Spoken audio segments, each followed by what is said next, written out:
So what's my favourite breathing technique to reduce anxiety? My favourite one, and the one that I think is the best, is called the 7-11 breathing technique. So this technique is when you breathe in to the count of 7, and you breathe in from down here from your diaphragm. Rather than breathing up in your chest, you're breathing from down here in your diaphragm. So when you're breathing in, your belly is pushing out.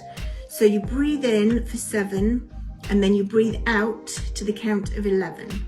Okay, so to get to 11, you have to let your breath out so slowly and gently.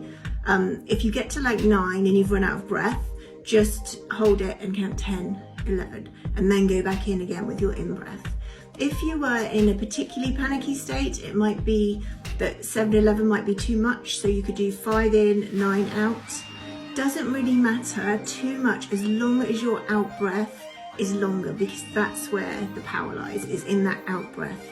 So always make sure that out breath is nice and long. There's always something to focus on if you're struggling with things and you need something to kind of focus your mind on. So something like a door, so the top would be your in-breath, and then that out-breath would be down that side. So you can almost run your eyes along the top of the door and then down the side as you do your out-breath, so that out-breath is the longer breath.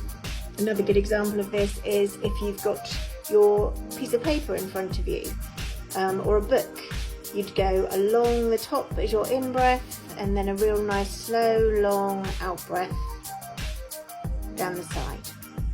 So if you practice this, when you're at home, when you're nice and calm, in a nice quiet space, just so that you know how to do it, just practice it for a few minutes at a time every day. Then when you are in those situations, perhaps where your anxiety levels have started to rise, you'll know exactly what to do. Your brain will remember how well it works and how relaxed and calm you feel, and it will just bring everything down to a really nice level again. So give it a try.